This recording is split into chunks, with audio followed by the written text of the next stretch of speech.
Happy Canada day. আজকে জুলাইয়ের 1 তারিখ। আমাদের এই ভ্রাম্যমান বাড়ির ভ্রমণের 37তম দিন। আমরা আজকে একটা আরভি পার্কে ছিলাম। আবার একটা নতুন শব্দ, আরভি পার্ক। এতদিন বলছি ক্যাম্পগ্রাউন্ড, এখন আবার পার্ক। একটু দেখাই তাহলে বোঝা যাবে। এটা একটা আরভি পার্ক। আসলে এই ক্যাম্পগ্রাউন্ডে মানুষ আসে আর যায়। আরভি পার্কগুলোতে সাধারণত অনেক লম্বা সময় এরা থাকে। এই যে প্রত্যেকটা ক্যাম্প সাইট এরা লম্বা সময়ের জন্য ভাড়া নিছে, নিজেদের বাড়ির মতো করে সাজায় রাখছে।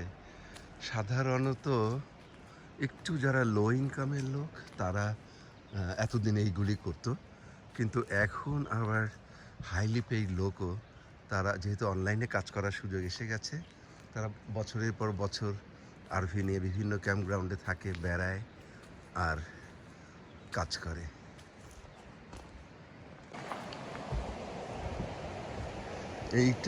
এই ক্যাম্পগ্রাউন্ডের পাশ দিয়ে নদীটা স্যামন রিভার বলে। নিশ্চয়ই স্যামন মাছ এখানে আসে, জানি না আসে কি না।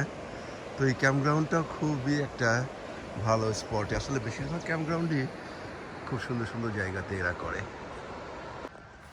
খুব মশা এখানে, জাকিয়া কষ্ট পাচ্ছে মশাতে।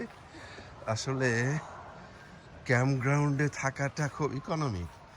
এখানে আপনার বাড়ি একটা মেনটেন করতে প্রপার্টি ট্যাক্স, তার কনফার্ম তার কিছু ফিক্সড কস্ট আছে প্রতি মাসে, বিল থেকে শুরু করে। আর এই ক্যাম্পগ্রাউন্ডগুলিতে অত কিছু নাই। অর্থাৎ একটা ক্যাম্পগ্রাউন্ডে থাকলে প্রথমে যেটা হয় সেইটা হচ্ছে যে প্রায় $1200 থেকে $1500 খরচ, মাসিক খরচ কমে যায়। কেউ যদি চিন্তা করে বাড়িতে থাকবো না, আমি একটা ক্যাম্পগ্রাউন্ডে থাকবো, তার জন্য আসলে আরও ইকোনমিক্সের মানিটা আরও ভালো এনজয় করতে পারে। আমি ব্যক্তিগতভাবে বিশ্বাস করি কানাডা আমার পছন্দের দেশ। পছন্দের দেশ মানে হচ্ছে যে কান্ট্রি বাই চয়েস।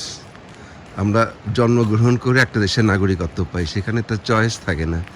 কিন্তু এই আমরা যে কানাডায় আসছি আমি পছন্দ করছি।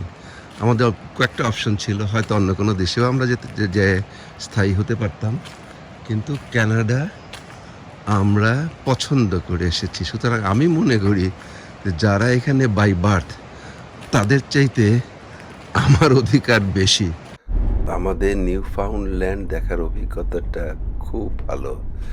এটা একটা খুব সুন্দর প্রদেশ, এত বৈচিত্র্যময় ও এত প্রাকৃতিক। এখানে শুধু সেন্ট জোন্স ছাড়া আর কোথাও মানুষ থাকে মনেই হলো না। আমরা আবার ফেরিঘাটে আসছি। এই যে ফেরিটা এত কাছে, তবুও দেখা যাচ্ছে না, কারণ ঘন কুয়াশা। ওরা ফেরি কেমনে চালাবে ওরাই জানে। আমরা এখন ফিরে আবার নোভা স্কোশিয়া যাব।